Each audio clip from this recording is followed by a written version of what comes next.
नमस्कार दोस्तों, slum dog entertainment पर आप सभी का फिर से एक बार स्वागत है। फ्रेंड्स, इस वीडियो में हम बात करेंगे महाकुंभ से वायरल गर्ल मोनालिसा की कास्टिंग से चर्चा में आए निर्देशक सनोज मिश्रा ग्रहण करेंगे इस्लाम धर्म।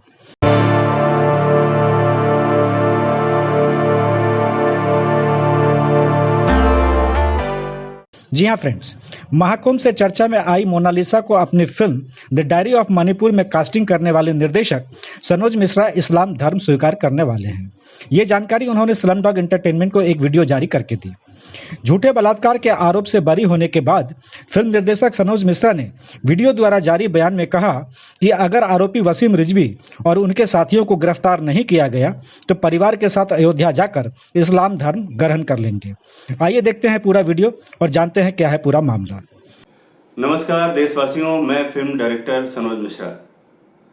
जैसा कि आप लोगों ने देखा कि पिछले दिनों किस तरह से साजिश के तहत झूठे बलात्कार केस में मुझे जेल भेजा गया, और मैंने हमेशा आप सबसे कहना चाहा है, पिछले 2 साल से मैं कह रहा था कि वसीम रिजवी नाम का एक शख्सियत जो अब चोला बदलकर खुद को जितेंद्र नारायण सिंह त्यागी कहता है, ये लगातार मेरे खिलाफ साजिशें करता रहा था और मुझे आशंका थी कि ऐसा ही कुछ करने वाला है। मैंने हमेशा आशंका व्यक्त की थी, इसका नाम भी लिया था हमेशा मैंने। और आपको बताना चाहूंगा कि ये व्यक्ति, जब से मैंने इसके बारे में जाना है कि इसके ऊपर बहुत सारे, ये समाजवादी पार्टी का नेता था पहले और इस पर बहुत सारे कत्ल मुकदमे, बलात्कार और जमीन घोटाले के बहुत सारे मुकदमे थे। जब इसने देखा कि सरकार बदल रही है और राष्ट्रवादी सरकारें आ रही हैं, तब इसने राम नाम का चोला ओढ़कर अपने आप को बचाने की पूरी कोशिश की। ये बात जब मैंने देश के सामने रखना शुरू किया, तब से हमारी इसकी रंजिश है और इसने मेरे से कुछ असंतुष्ट 4-5 लोगों को इकट्ठा कर सोशल मीडिया पर पहले मेरे बारे में बहुत सारी अनर्गल बातें कहना शुरू किया और चारित्रिक हनन की बात की। और मैंने इसके बारे में FIR भी दर्ज कराया, लेकिन फिर भी उस पर कोई कार्रवाई नहीं हो पाई, क्योंकि शायद वो बहुत ही सक्षम व्यक्ति है।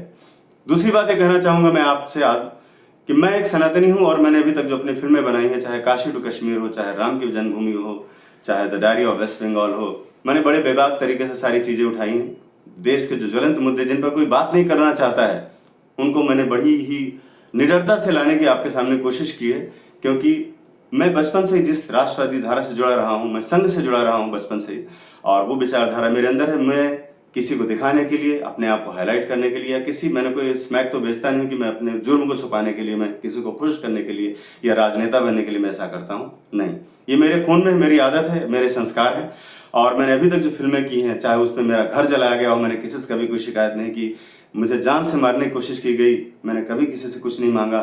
मुझे बंगाल सरकार ने मेरे ऊपर तमाम FIR किए, मुझे अरेस्ट करना चाहा, मैं वहां से अपनी जान बचाकर भागा। मैंने कभी किसी से कोई भी शिकायत नहीं की, कुछ भी नहीं मांगा। लेकिन आज मैं आपसे कहना चाहता हूं कि जिस वसीम रिजवी पर इतने सारे आरोप लगे हैं, जिस वसीम रिजवी ने पूरे हिंदू समाज को धोखा दिया है, जिस तरह से उसने अपने आप को ड्रामा किया है, जिस तरह से अपना चोला बदलता रहा है, अभी माननीय न्यायालय जम्मू कश्मीर ने उसके खिलाफ कुछ आदेश पारित किया है 2 साल से लगातार कि इसको अरेस्ट करके भेजा जाए, इसको अरेस्ट करके भेजा जाए। लेकिन हमारी सरकार, उत्तर प्रदेश सरकार, जो माननीय योगी आदित्यनाथ जी जहां कर मुख्यमंत्री हैं, जिनको बहुत ही बोल्ड डिसीजन लेने के लिए जाना जाता है, उन्होंने अभी तक, उनकी पुलिस ने अभी तक उसको गिरफ्तार कर नहीं भेजा है। और वहीं उल्टे मेरे साथ जो एक झूठे आरोप में मुझे तुरंत अरेस्ट करके जेल भेज दिया गया और 2 महीने बाद मेरी जमानत हुई है।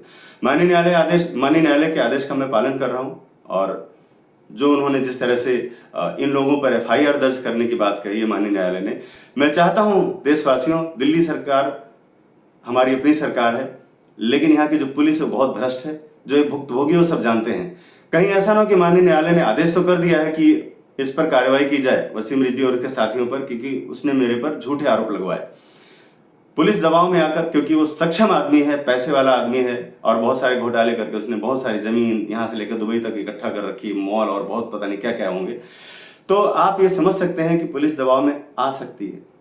मैं आज आपसे कहना चाहता हूं स्पष्ट रूप से कि मैं कट्टर सनातनी हूं, और अगर इस पर जल्द से जल्द कार्रवाई नहीं होती तो मैं देश के प्रधानमंत्री माननीय मोदी जी, देश के गृह मंत्री माननीय अमित शाह जी, और मेरे यशस्वी मुख्यमंत्री, मेरे गुरु योगी आदित्यनाथ जी, मैं आप सबसे कहना चाहता हूं कि मैं आहत हूं इस बात से लेकर कि किस तरह से मेरे चरित्र को लेकर, जिस तरह से चरित्र ही सबसे बड़ी मेरे पास पूंजी थी, उसको भी इन लोगों ने मिलकर खत्म कर दिया। अगर इसको गिरफ्तार नहीं किया जाता है, संगीन धाराएं इस पर लगी हुई हैं, अगर इसके पुराने मामलों की जांच नहीं की जाती है, तो मैं श्री अयोध्या धाम जाकर अपने पूरे परिवार के साथ इस्लाम धर्म ग्रहण करूंगा।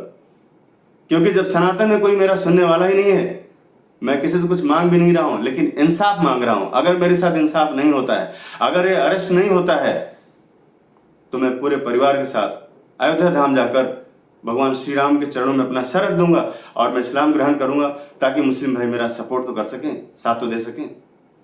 बहुत बहुत धन्यवाद। जय श्री राम। तो फ्रेंड्स, स्लमडॉग एंटरटेनमेंट के बॉलीवुड अपडेट में बस इतना ही। उम्मीद करता हूं कि आपको ये अपडेट अच्छा लगा होगा, और अगर अच्छा लगा होगा तो लाइक, कमेंट, शेयर, सब्सक्राइब और फॉलो जरूर करें, और बने रहे हमारे साथ में लेटेस्ट अपडेट के लिए। मिलते हैं फिर किसी दूसरे अपडेट के साथ, तब तक के लिए take care, have a nice day.